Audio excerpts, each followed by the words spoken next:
When emergency first responders were overwhelmed by Los Angeles County's most destructive fire yet, a band of surfers, along with their neighbors and friends, stepped up to defend their home turf in Malibu. Their devotion to home drove them to show up for their community during the fire and for years afterward.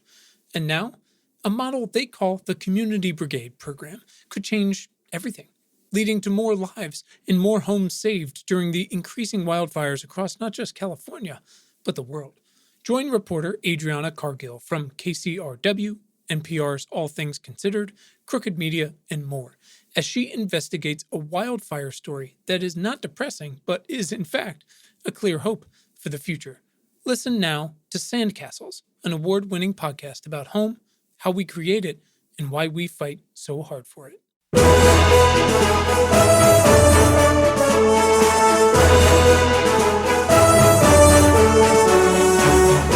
Welcome to Important Not Important. My name is Quinn Emmett, and this is science for people who give a shit. Folks, there's a lot going on out there. Our world is changing every single day, from your iPhone in your hand to the wildfires outside. We give you the tools you need to feel better and to fight for a better future for everyone. The context straight from the smartest people on Earth, people who are on the front lines of the future working on this stuff, and the action steps you can take to not only feel better and get involved yourself, but to support them, to drive change. Our guests are data scientists, nurses, journalists, CEOs, founders, investors, educators, engineers, business leaders, you name it, astronauts. We even had a reverend. Some quick housekeeping, folks. You can send questions, thoughts, and feedback to us on Twitter at ImportantNotImp, or you can email us at questions@importantnotimportant.com. You can also join tens of thousands of other smart people and subscribe to our free weekly newsletter at importantnotimportant.com. Once a week, every Friday, 10 minutes or less, you're going to get all caught up on the most important science news that's affecting yourself and your family and your business and your investments, our country, the world, plus some analysis and action steps you can take. Also, you can hunt for a new impactful job on the front lines of the future with these folks at importantjobs.com. And if you work for a company, if you run a company or organization or lab that's already doing that work, you can list your open roles there for free and get them in front of our entire community. And finally, if you haven't been listening recently, folks, go back, check out our recent conversations about the future of mosquitoes, how to protect yourself against wildfire smoke. You can find out how the universe is going to end and what that means for you and for people of color in science. And finally, how you can help beat poverty by giving people money.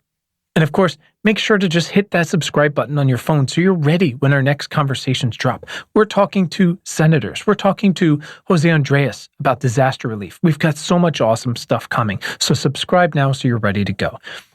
This week's episode, we are asking big questions about artificial intelligence ethics. And believe me when I say this applies to you. And also, it's kind of about Jurassic Park. Was Dr. Ian Malcolm right the whole time? Since 1994, when I asked for the Jurassic Park soundtrack for Christmas, will life always find a way? Is that bad? Well, we've got someone here today who can help provide some light on that. Our guest today is the maybe actually irreplaceable Dr. Rumman Chowdhury. She is helping to build a new ethical backbone into Twitter from the inside out. And obviously, we are so thankful for her efforts to do that. I learned so much from this conversation. And so if you're curious about how your social networks work and what you're seeing and what you're clicking on, if you work on data science, or if you're a founder that might implement some machine learning at some point, which is basically everybody at this point, this conversation is for you. Here we go. My guest today is Dr. Rumman Chowdhury, and together we're going to try to help you understand how quickly the fields of artificial intelligence and machine learning are advancing and some of the practical, ethical considerations involved. I feel like there is a light on the horizon with these things. I think there's a lot of good folks and good companies out there trying to do the right thing, but also trying to move quickly. It's complicated, and I'm excited to dig into that today with Dr. Chowdhury. Welcome, Doctor. Thank you so much. Thanks for having me on, Quinn. Absolutely. Rumman, tell us quickly, if you could, who you are and what you do.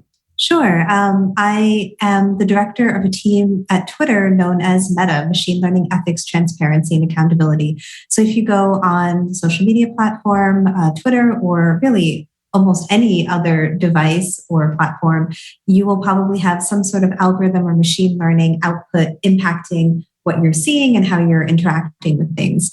My job on that team is to ensure that the algorithms we're building at Twitter are responsibly and ethically built so that people aren't being unintentionally harmed. By background, I'm a data scientist and a social scientist. I'm what you would call the social science field a quant. My PhD is in political science. Before I started at Twitter, I had a startup that did algorithmic audits. It was called Parity.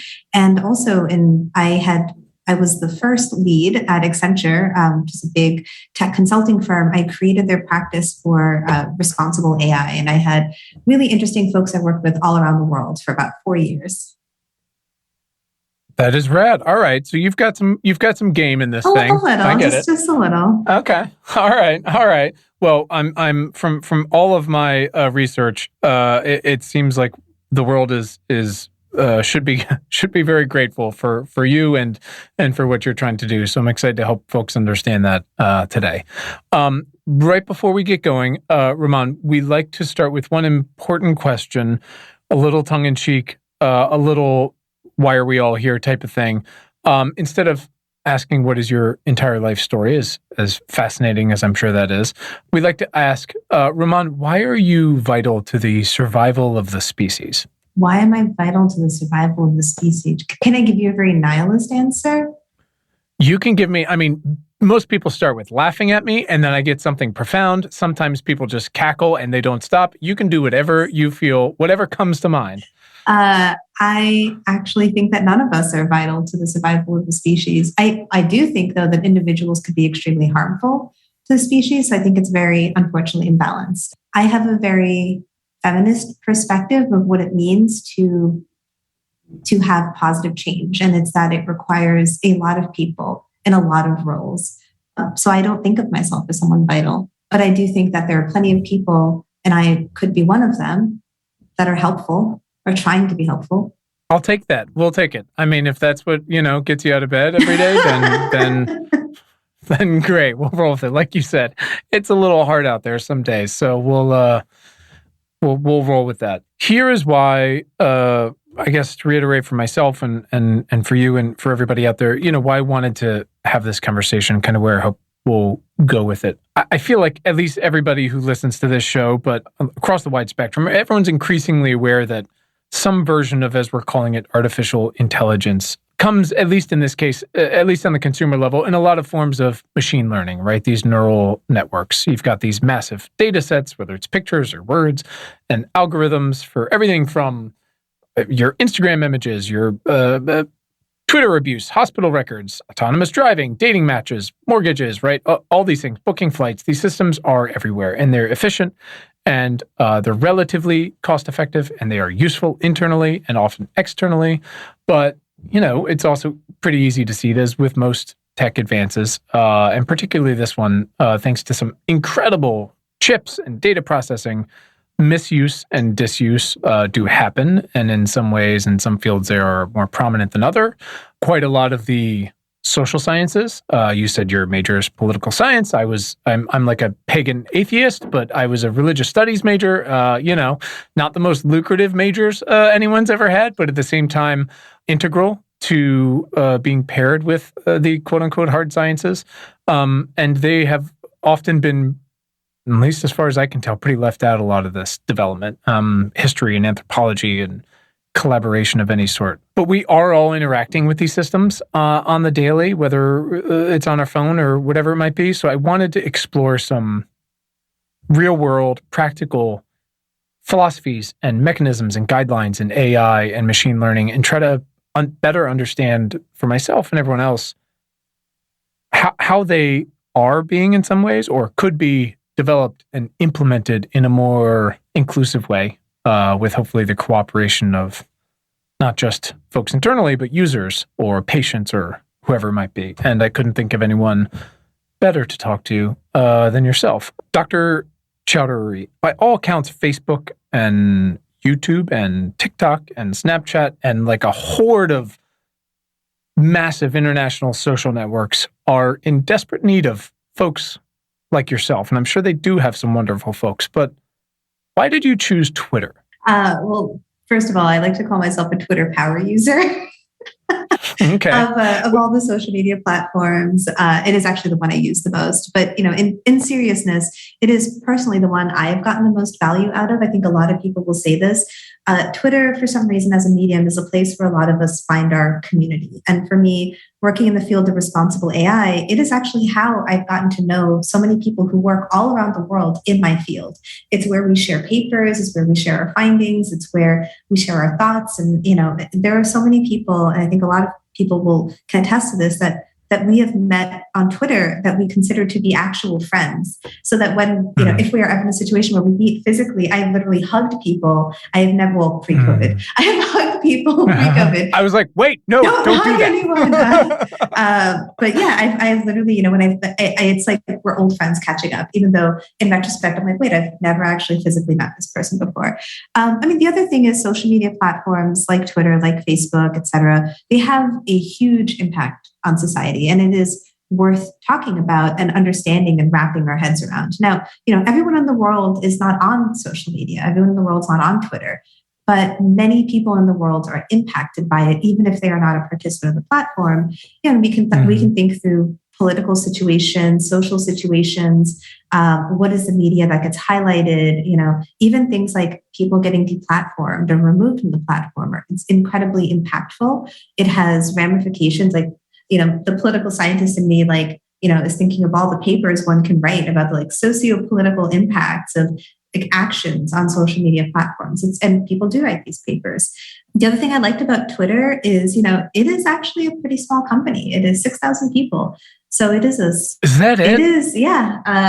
Compared to us, Facebook is about 90,000, I want to say. So it's interesting. We're actually a medium-sized company with, a profound footprint and a profound impact. So, I could, in this position, theoretically be somebody who could really, drive this platform, along with my counterparts and other folks in the company in a really positive direction, because it's not a giant behemoth you need to move. It's actually a fairly agile organization. And you kind of see it on the platform. There's a lot of experimentation that happens, a lot of open conversation back and forth, Just to highlight a specific example, this is before I even joined Twitter. I joined in late February/early March. In October of last year, our Twitter users highlighted that there seemed to be bias, race and gender-based bias in our algorithm that automatically cropped images for you as you posted on Twitter. And what I took away, what I really loved, was that there was this conversation that happened between literally Twitter leadership and the general public, where people did things like pull together data sets and test it out on their own. There were funny ones, like someone made one of all these different Simpsons characters, like Apu versus Homer, et cetera, et cetera.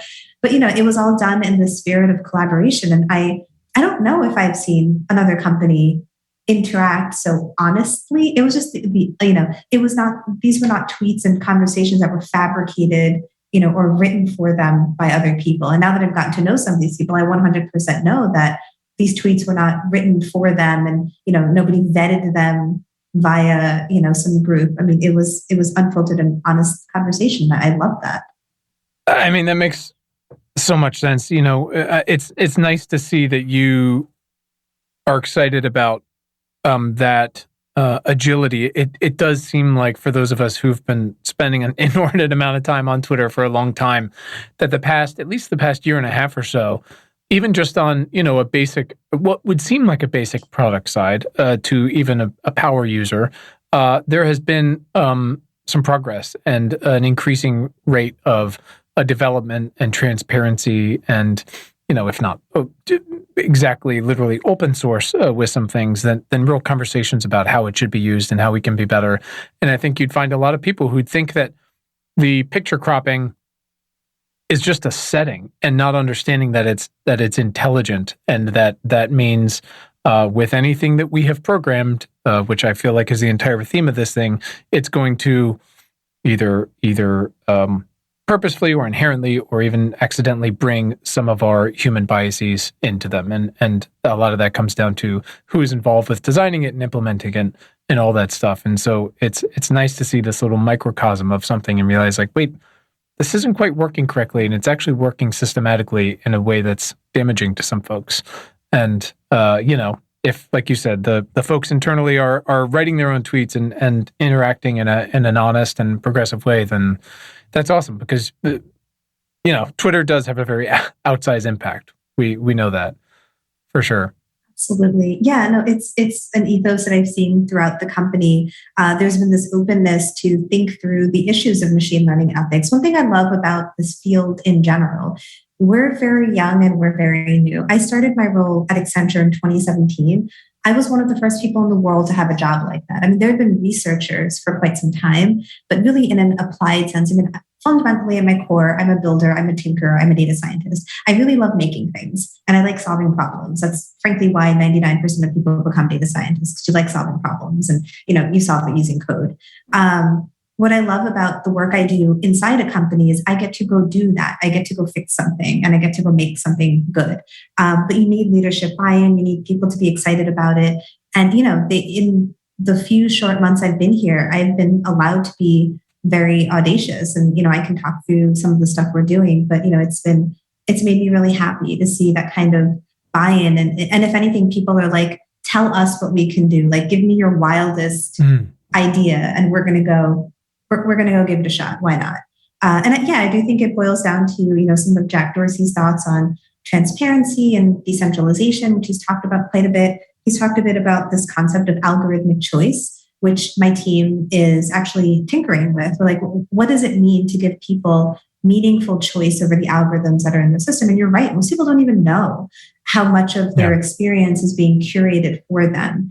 And, I will say, like, there are definitely many ways in which personalization is nice, and we want that curation. At Twitter, you have the option of going into the reverse chronological timeline or doing the curated timeline. And, a high majority of people actually end up going with the curated timeline because it filters out a lot of stuff you don't really want to see.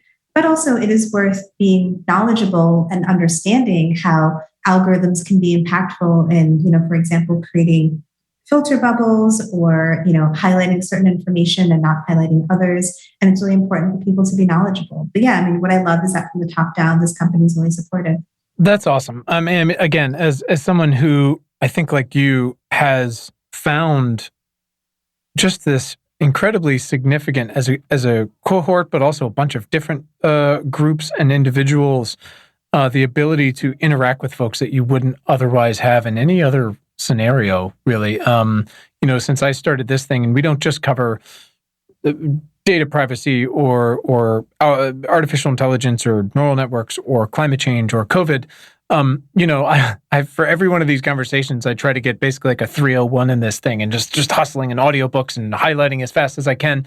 But it's also trying to reach out to folks who are the best in the world, who many of them are on Twitter, to have conversations, to understand how they're doing their work and how they're thinking. And I just can't think of Twitter might be the smallest of, in raw users of 10x10 networks, but like you said, the outsized influence of the folks that are on there and who are willing to engage is something that I think we can all get a lot from if the tool is designed in an inclusive, useful way. I had this thought this morning because I'm, again, a nerd who likes to read, and I've been going back through also my all-time favorite sci-fi and fantasy books and things like that. And I thought we could talk for a moment about, I'm not sure how familiar you are with Asimov's 3 Laws of Robotics. They got to be almost 100 years old now. I think, they were both prescient and probably horrifically outdated in a lot of ways if you look under the hood. They obviously don't cover everything, but they're also this incredible foundation. And they exist in the context of robots or androids as servants primarily, but it's also compelling because it implies for our conversation today that we understand what these robots or servants are doing and why, and that we retain control over that, which is, I think, one of these issues you see a lot of when it's, the black box as they describe it for a lot of these algorithms, right? And the laws are a robot may not injure a human being through inaction or action or allow a human being to come to harm. They have to obey the orders given to it by human beings, except where it conflicts with the first one, which is to harm through action or inaction. And it must protect its own existence, right? As long as it doesn't conflict with the other two. And it reminded me of this, basically trying to get ahead of like, oh, we've built this thing, let's set up some rules for it. And it reminded me of some of the work that Dr. Jennifer Doudna and her crew did in the early days of CRISPR too, when they took this step back and they recognized very quickly, like, holy shit, this thing that we have discovered / made could be just incredibly powerful in so many ways. Mm-hmm. And very quickly, they're like, oh, no CRISPR babies, right? No germline edits. Like, we can't do this. And of course, there's going to be folks who ignore that, and there have been some. But for the most part, there's been this interesting community adherence to these fundamental tenets. I think it seems like to a lot of folks that the field, again, which is super broad of artificial intelligence, is a little more behind there. And I wonder, is that true? And if not, is it because it's so much more broad and encompassing, or is it because we've been working on versions of AI for decades now, or it's moving quickly? Like, where do you fall on sort of that spectrum as one of the first people to really practically work on this side of it? I am so glad you framed this question the way you did. I feel like too few people make that link and make that connection. I was getting a little scared when you started with the Asimov rules because I'm like, oh God, is he going to ask me about Terminator? Please don't ask me about Terminator. And I'm like, do I have to launch into my like spiel about we're not in AGI world? But your connection is actually not only is it the right one to make. It's funny because I was rewatching Jurassic Park, like the original, the 90s Jurassic Park. So good. Right, which actually is a film issue, like a version of the problem that you're talking about. And very specifically in the first half of the movie, there's this, and I had forgotten, so I saw this as a kid, right? I had forgotten so much of the stuff. Watching it as an adult, and especially in this field, I'm like, they could actually be talking about the uses of machine learning and AI right now. So they're sitting at this table, and this is sort of when they've lost power in the park, and like they don't know where the kids are, et cetera. And they're sitting on the dinner table. No, sorry, this is before they go off, and they're debating, whether or not he should have actually made this park event. Is it the right thing to do? And the paleontologists are like, no, this is a terrible. If you have no respect for nature and you have no respect for chaos. And then interestingly, like, again, I watched it as a kid, right? So, Jeff Goldblum's character is like he's Jeff Goldblum in everything. Sure. It's like Jack Nicholson, right? It's he's like Jack. The dude. But he is supposed to be a chaos theory mathematician, and he said, his famous line is "Life always finds a way." But he is actually correct, and that like all the worst case scenario things start to happen because entropy is real. So how does this link to things like AI, right? And you're right. I think there can be a lot of ego in this field, a lot of assumption of control, and in a sense, Asimov rules can't apply, because we don't have control. And it's not in the scary, Terminator, it's going to be sentient kind of way. It actually, a lot of it comes from just not doing a lot of the basics and not really understanding how society works and how human beings interact, right? And this is where someone like myself and all of the other folks who do the kind of work I do, it is unsurprising that so many of us can come from a background of social sciences or sociology. And, we have also learned programming and, development, AI development. But, once you get a respect for the complexity of the human experience, once you've actually tried to build a model to do some sort of prediction of human behavior, it is actually, it's very confusing, it's very paradoxical, it's very complex. So to say that we're building these systems that quote replicate or understand the human brain is, it's shorthand that actually has quite a lot of hubris and ego behind it. And you're right, it often goes unchecked, in part because people love, the pithy narrative.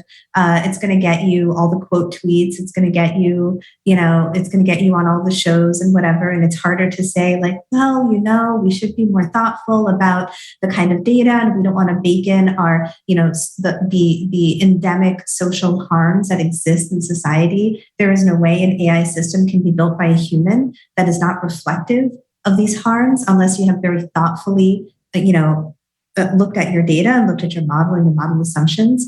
And there's a lot of demystifying that folks like myself do. This stuff is not magic. There's a whole conversation of, should we stop using the term artificial intelligence? Because to some people it's really scary, and other people it's very alienating. They automatically assume all the stuff they've seen in movies about AI, when actually what we're talking about are algorithmic decision-making systems. It's just deciding what pair of shoes to show you. It's not a wink. It's not going to go talk to another algorithm, right? But this is what people think. But yeah, I think there's an excellent parallel but the interesting thing is it's not because our tools are so complex, it's because they're so blunt. What surprises me sometimes is just how actually simplistic they are. They just work at a colossal scale. So it seems bigger than it is. Yeah, no, and a lot of it's actually just math. So as a quant social scientist, my background is actually in quantitative methods and lots of stats. And the thing is, a lot of machine learning, especially, and also AI, is like a lot of kind of complexish math. And you can really think through and have a lot of fun thinking about the mathematical assumptions that are made in building this code and how they manifest themselves in reality. It's a fun thought exercise, to be honest. I'm sure, and it's really, thank you for sharing all of that. It's interesting when it's a little bit of the Wizard of Oz pulling back the curtain, and when you're like, look, these are actually fairly, I don't want to say simplistic, but like you said, blunt tools and a collection of blunt tools.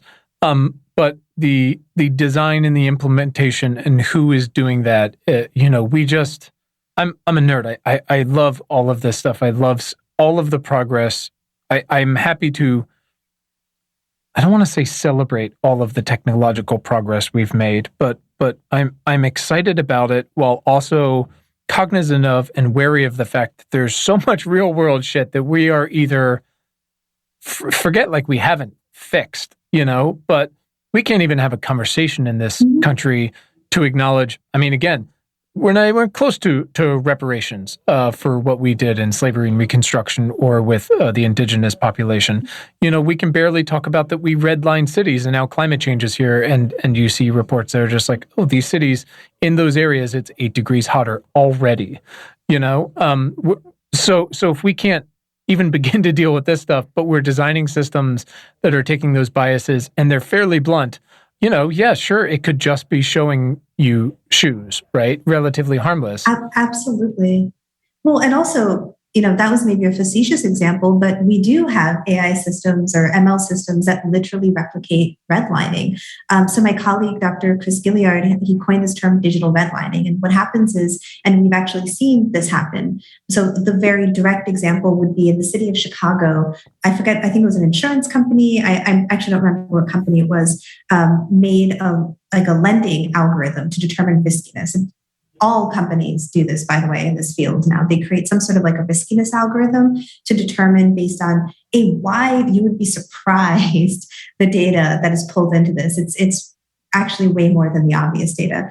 Pulled in a bunch of data to determine individual applicants' likelihood to default on a loan. One of the input is zip code, because guess what? Zip code is highly correlated with someone's financial situation and likelihood to default. But also in many places, it is associated with race. So what would happen, and because of literally the history of redlining and how the city of Chicago and surrounding area are structured, as well as many other cities, we actually literally replicate redlining in our code and in the output of the code. Another example, which was, interesting / sad, was Amazon delivery trucks in the Boston area. So, if you know Boston, you know that there's sort of the affluent part of the core city. There's sort of the outer ring, which is less affluent. Then there are the very affluent suburbs, right? So when Amazon was figuring out where to offer next day delivery, in part, it was a function of, where are the richer neighborhoods? Like, where are the people who are most likely to be prime subscribers? Sure. And what would happen was they would offer them in these more affluent areas, so center of Boston, affluent suburbs, and not offer it in the lower income areas. But these trucks are literally driving through these other neighborhoods to get from the core center to the outer suburbs. But they're not offering they're not offering that service. I mean, and yeah, sure, whatever, next day delivery. But that's literally. Critical. That's literally what we did with highways in the 50s, 60s, and 70s. I mean, it's exact same thing, but with Amazon trucks. Yes. And now we're like, wait a minute, do we just need to get rid of these highways? And it's like, fucking maybe. Like, that's what you did. Right. No, yeah. Right. No, so it is, we're seeing in some situations like a very clear line from the mistakes of the past being codified into mistakes of the future. And well, actually mistakes of today. And what's worse is there's this veneer of objectivity. That is the thing I worry about the most, is this veneer of objectivity that technology applies. And, it's an algorithm. I mean, how many times have you heard the phrase, the data said so, right? And that is such a common refrain. So, people hide behind the output of a code, if they're scared of the output of the code. And there's all these interesting studies about whether or not people feel like they can refute an algorithmic response versus like a person saying something to them. It's a very different and scary feeling we have when an AI is telling us something. We're also seeing it in the criminal justice space. Algorithms have been used to determine parole, and it was also found by ProPublica that these algorithms were racist. And then interestingly, it wasn't because of some complex coding thing. If you dug into it, and thank you, Julia Angwin, for making all this work public, their survey that they used to collect data to create this model was, in my opinion, as somebody who wrote surveys for many years and a social scientist, one of the most biased things I have read in my life. So it would ask you what I call the Jean Valjean question: is it ethical to steal bread if you're hungry? How is that a valid question in determining if someone should get parole? They would ask whether your parents were divorced, whether or not you grew up as how is this valid? Who your friends were, if your friends have been arrested, right? It was very scary. And all of this gets codified. And this parole board, they just see that an algorithm, theoretically, and all of the normative assumptions we make about data and algorithms, the algorithm said that this person should or should not get parole, and it absolutely influences decision making. Right, from step one, like you said, before we even get to the algorithm, it is the design of the harvesting device itself, which again, somebody designed that, and then someone signed off on it, and then someone published that, and that's where it feels like we have to really consider this, and why I'm so happy and excited about the work you're doing, and that it's you doing this work. So I'm curious, are there any, in your experience so far, not just at Twitter, but any significant examples or maybe things we haven't heard of some more prominent tech companies or larger companies or someone like Accenture backing off a feature or finding it difficult, if not, I guess, having self-awareness, right? Finding it difficult or not impossible to build and implement something equitably, recognizing, none of this stuff is perfect, but we, for probably a million reasons, we still see Facebook recommending political groups to people, even after they said, we're not doing that anymore, right? We still see so much dis and misinformation around vaccines. And there's been so much excellent journalism lately about these are literally the 12 people driving most of it. And this is the one guy driving even the most of it. It's how does one person have that so much power, right? You look at YouTube, which is just this incredible resource in the world. The things you can learn from this, it's insane. But it's also so well documented that a few stray clicks and you are down the rabbit hole of false medicine or racism or hate groups or whatever it might be. What am I missing? Where have been some examples that we can learn from of folks and companies taking a step back and going oh, hold on, maybe this isn't working the way we thought it should. Besides, like you were saying, some of the stuff that Twitter's done with the photo cropping and such. Yeah, I mean, I think it's an interesting question because it's a tough time right now. And I'm going to acknowledge it's a tough time for a lot of folks working in responsible machine learning and responsible AI field. Earlier this year, late last year, Google infamously fired the two leads of its responsible AI research team, Dr. Timothy Gabriel and Dr. Meg Mitchell. And that was very disheartening for a lot of people. They had built, and a lot of those folks still work on that team. They had built a really, really amazing team of folks, like many of whom I consider my friends. And it was hard to see such a big company, take such a drastic and painful step backwards. To be honest, so I frankly, I feel like the industry hasn't had a lot of wins. I can only speak to the stuff I've built.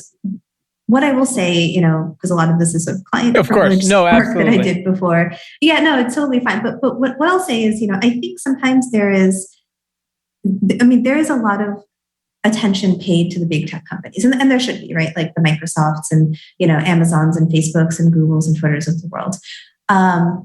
Where I found the most potential for doing this stuff right was actually in the companies that adopt AI systems, but they are not at their core AI company. So what does it mean when like Coca-Cola is adopting AI, right? And how do they understand how these things are used? Or McDonald's, for example, or your favorite soap brand, or something like that. And what's really interesting is a lot of these companies and these brands are very consumer conscious. They've been around for a really long time, and sure, they see AI and ML as a way of like expanding their business. Are they willing to do it at all costs? No. Frankly, they do a risk calculation in their heads, and they're like, well, if we are some company that has built our brand on being family friendly, do we want facial recognition cameras identifying children? People are not going to like that, right? They're not going to like targeted ads, that we give to babies or whatever to buy our products. And, we don't want parents saying, I'm not bringing my kids here. That to them matters more than some fancy tech. And I'll give you a very specific example. During my time at Accenture, we had a client that was a prominent makeup client. So if you have ever followed the makeup world at all, one thing that has happened, and like, thank you, Rihanna, and among other folks, is that Rihanna, so much love, right?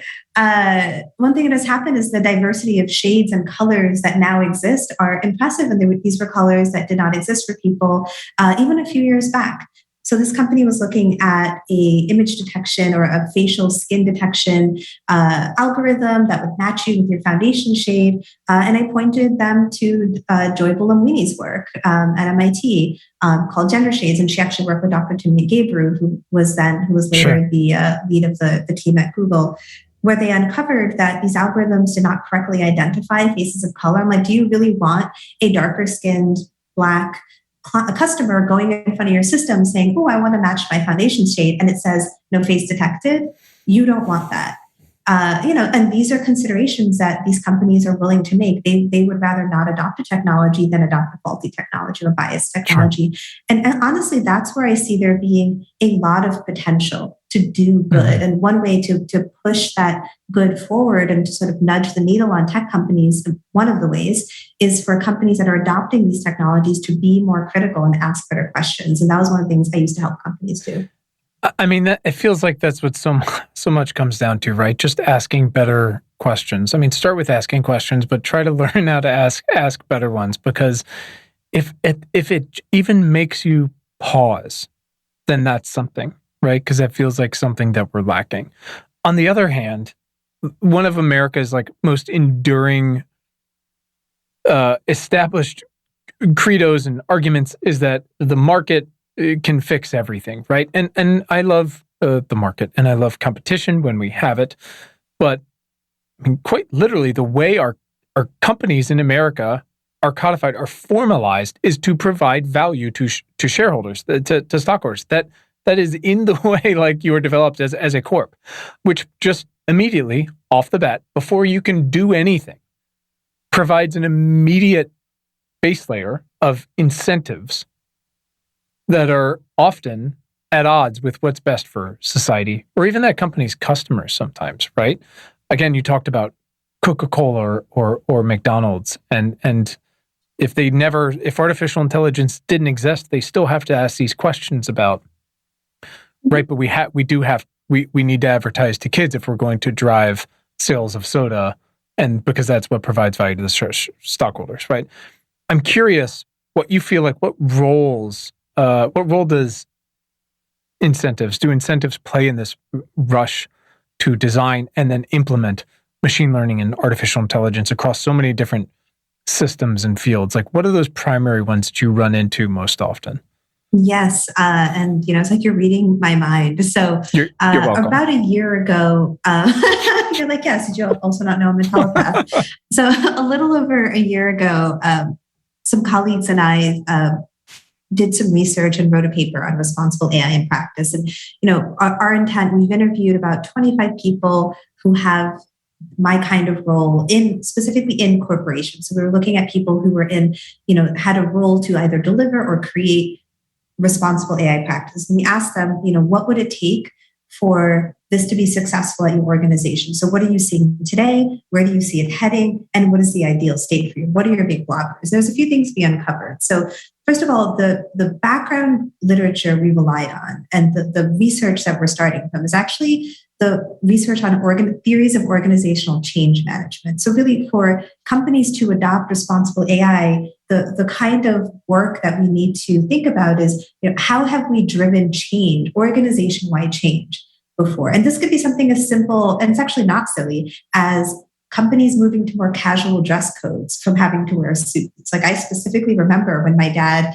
who is, I love my dad to pieces, but, very old school conservative guy, like literally one day was like, how do I dress for work now? Because he'd been used to wearing shirts and ties and slacks his whole life, right? And he had, my dad is also the type that like cuts the lawn in like a short sleeve button down, I love my dad. But, it's like take him shopping for polo shirts and khakis, right? So, but facetious example, but like, how do you spark organization-wide change?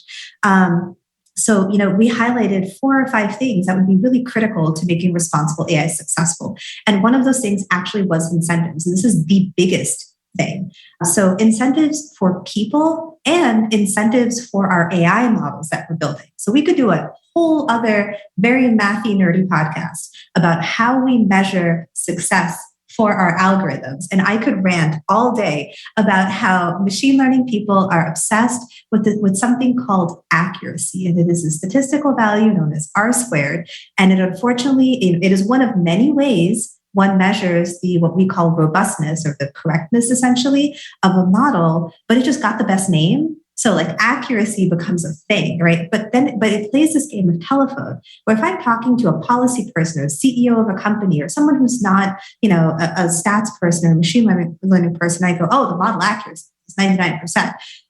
This person's going to think, wow, it is so correct at predicting the real world when actually that is patently untrue. So we need better ways of measuring success of our models, but we also need better ways of measuring success in people. So, a more down-to-earth example is the average data scientist is not incentivized to think of ethical concerns when building a model. You are paid based on how quickly you push out your code, how quickly your model is trained, and quote unquote metrics of things like accuracy, right?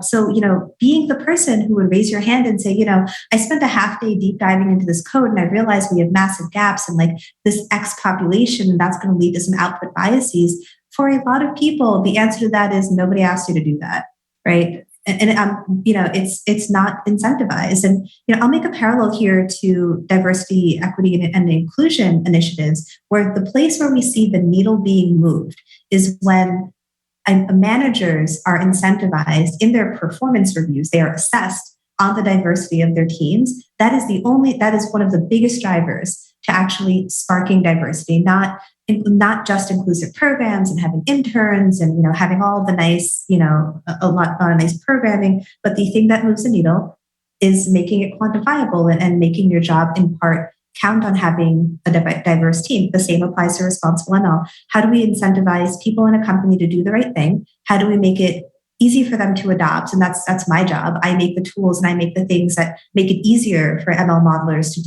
do work responsibly and ethically. But then also, how do we start building the right kinds of incentives, i.e. metrics for our models, so that we're able to say, like, sure, that's the accuracy, but this is, by the way, the impact.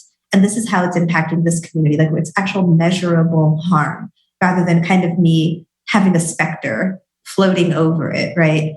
At the end of the day, folks like myself, we're here to make better products. And sometimes that means not using machine learning, but sometimes it means using machine learning wisely.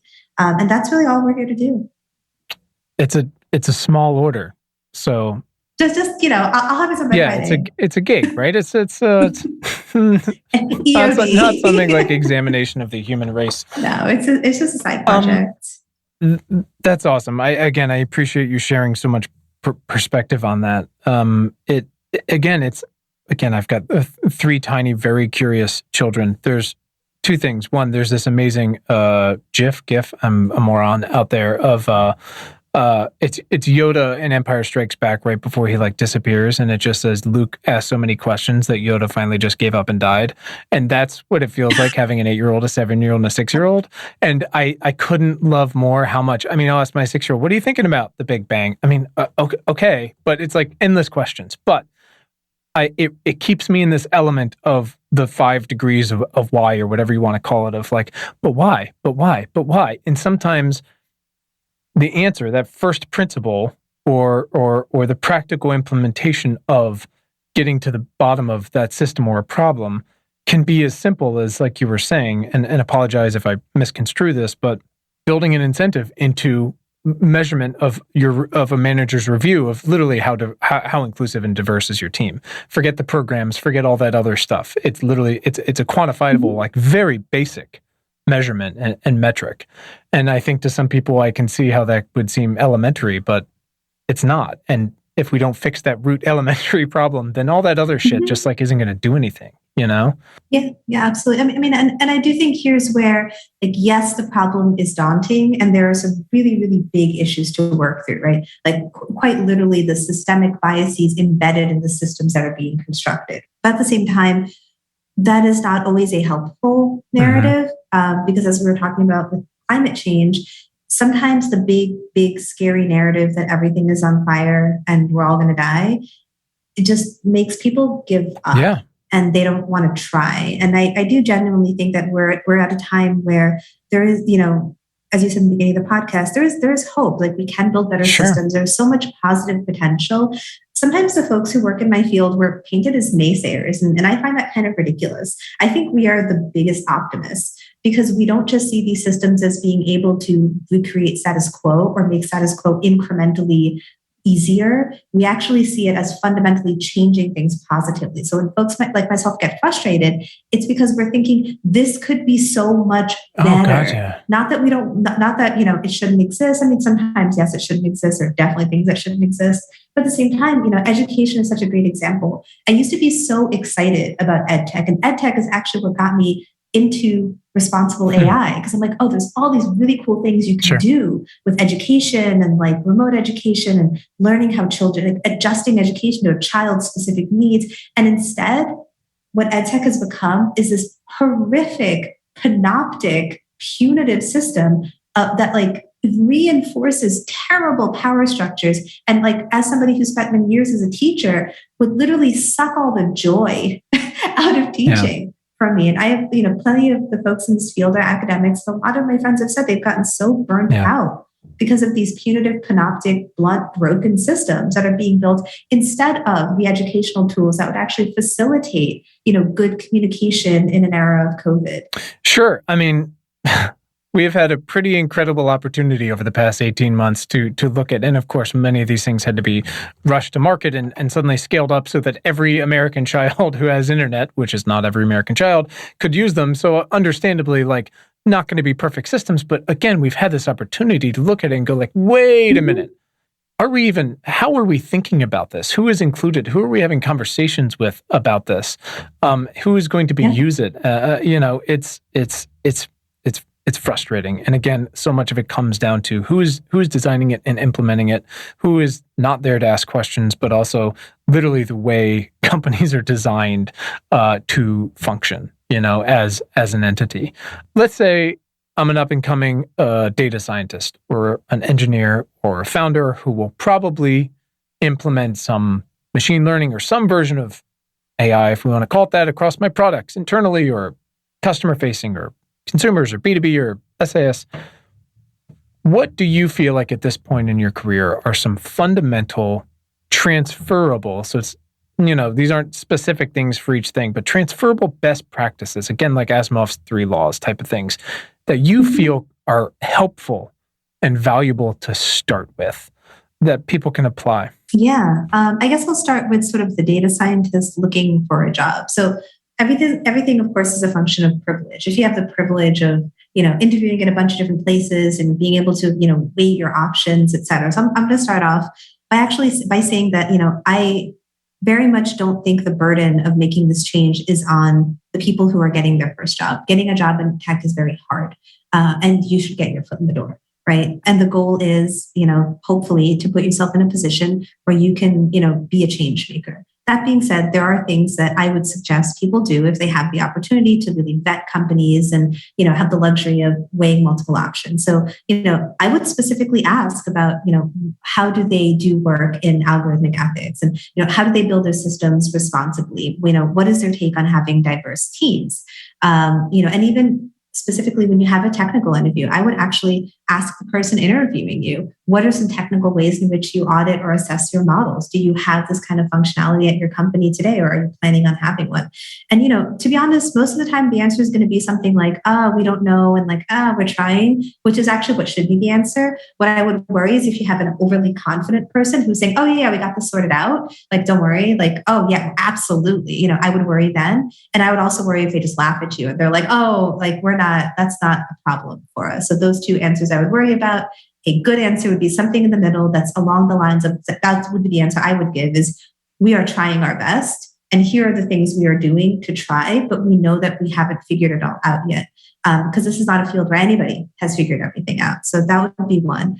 Founders it's a really great question. I'm glad you brought up founders, because there's a big difference between, punching up and punching at the Googles and Amazons of the world, and, punching down to a founder, right? Because, having been a founder, it's very scary and it's very precarious. And, to your comment earlier about shareholders versus customers, nowhere is that more evident when you talk to founders. You are beholden to the people investing in your company. So if you are a founder, number one, I would say, choose your investors wisely, and choose people who will allow you to, actually say no to unethical potential clients, for example, or won't push you towards scale at all costs or growth at all costs, or kind of being invasive with people's data and just make money. Don't worry about it, right? And you can definitely find people. There are people that exist. I will also plug for a second that I've started a VC fund on responsible innovation for exactly this purpose, so that founders actually can get funding from people who do believe in responsible and ethical technology, and we're willing to invest in it. The other thing for founders is there is this group that two colleagues of mine, Baal Resner and Wolneda Nigron, have started. It's called Startups in Society. And the purpose of Startups in Society is to give founders positive examples, resources, and connections to VCs that are all, really involved in the creation of better technology. So, there is promise for founders. There are resources out there. Sure, it is much easier to go get a pile of cash from a big name VC who doesn't care, and all they will do is aggressively push you to grow and make money. And that's a choice. But there are options. And, so it's hopefully going to be a better playing field when it comes to funding and growing companies. And, consumers are also more conscious as well. So it's really important that founders think about this kind of thing. That's really helpful. I appreciate it. And yeah, it's, there's so much VC money out there, and the stakes when you take those checks are just so high that sometimes, on the one hand, you want to cheer when it's a product or a company or founders that you love and they get their big checks and they can go build and scale something amazing. It's on one hand to cheer. On the other hand, I've invested in some things. I've done startups. I've worked on the inside of big companies. I also look at it as like, oh shit, like what's being asked of them now is in some shades pretty untenable, if not impossible to reach without necessarily, I don't want to say shortcuts, but without pausing to ask some questions sometimes about why haven't you hit your growth marks. Yeah, so that's really cool to hear about those. We'll definitely put all those groups in the show notes. Before we get into last sort of few questions we ask everybody, I'd love to hear about Twitter's, about your bias bounty challenge that you've launched. Yes. I want to nerd. I'm so excited. I know. I'm doing a happy dance because we're on audio. I want to nerd out about this for 1 second. Tell us what it is and why is it so groundbreaking that you guys are doing this? So 2 years ago, I was at DEF CON, and I had a really, really great time. And I learned a lot. And, I saw this parallel world to my world of algorithmic ethics in, this field of privacy and security and InfoSec. And, I was on a panel, we were talking about deep fakes, and I remember we ended up in a whole conversation about this idea of an algorithmic bias bounty. So the way a bug bounty works in the security and privacy space is a company will put up a piece of software or some product that they have, and they'll say if you make these bad things happen, we will pay you. So basically identify vulnerabilities in what we're doing. And that stuck in my brain for literally 2 years. And until Twitter, I didn't really work at a company or have a situation where I could do that. Because the thing is, you have to be the owner of an algorithm. You have to be a company that has an algorithm, and the company has to say, yeah, you know what, put this out there. And the first person I ran this by is our CTO, Parag. And I was like, Parag, this is a wild idea, Parag, but like, tell me what you think. He's like, go ahead, go do this. So we pulled together this challenge. It's the first of its kind. We know we're experimenting. We're figuring it out. And, so we've launched officially today. It's part of DEF CON. We're using HackerOne, which is sort of a vulnerability platform as our sort of core platform that we're hosting. Our rubric and everything is up online. People have a week. It's open to anybody in the world. And that's actually, it was a very intentional thing. Often our field is very Western. And it's actually very specifically a particular type of person, right? Most of us were raised middle class or upper middle class. We all have very Western educations. We're all college educated. Well, most of us are. And what I want are different perspectives and people all around the world who are going to tell us, hey, you know what? You need to think about caste-based discrimination because you don't talk about caste in America, right? Or you need to think about this particular sub-community that doesn't exist in Western countries and is very specific to some part of the world. So yeah, the challenge is up. We're offering money, cash prizes for the people who are in first, second, third place, as well as most innovative and most generalizable. We also have an amazing panel of judges. So for anyone who's listening to the podcast who's a bit of an InfoSec nerd, like Mudge works at Twitter. If you follow OG security world, Mudge and I have been on many meetings together, but yesterday was my first time meeting him one-on-one. They had to take a minute to fangirl, and he 100%, but he gets so embarrassed. I'm like, I promised, my colleague on the team, Yuta, I promised her I wouldn't fangirl too long because she's like, he gets embarrassed about it. Like, but I have to. I mean, come on. Anyway, so I fangirled for a minute, but Mudge is super excited. He's one of our judges. Ariel Herbert-Voss, who's at OpenAI, she's another judge. Patrick Hall, who's a data scientist running a consultancy firm on algorithmic audits, as well as Matt Mitchell from the Ford Foundation. He's sort of a public interest cybersecurity hacker. So we have a wide range of super interesting people. We're really excited about people's submissions and what they're gonna show up with. That's awesome. It's like a murderer's row of OGs, like you said, to judge this thing. This will probably come out after that's complete. So let's go back to the future for just a second before we get out of here. What don't you know that you're hoping to find out from this? Oh, tons. I think the way we sometimes identify harms can be incorrect. I think the ways we are, framing these problems can be problematic. I think, where we choose to investigate and how we choose to investigate can be limited and flawed. And we're really hoping for a rubric that's generalizable, that we can start using and the public can start using across a lot of different models. All right. Last one, and then you're out of here. What is a book you've read this year that has opened your mind to something you hadn't considered before or changed your thinking in some way? Oh, I love this one. And there's so many. A book that I recommend to almost everybody who works in my field or in any field that's trying to drive change is this book called Against Purity by Alexis Shotwell.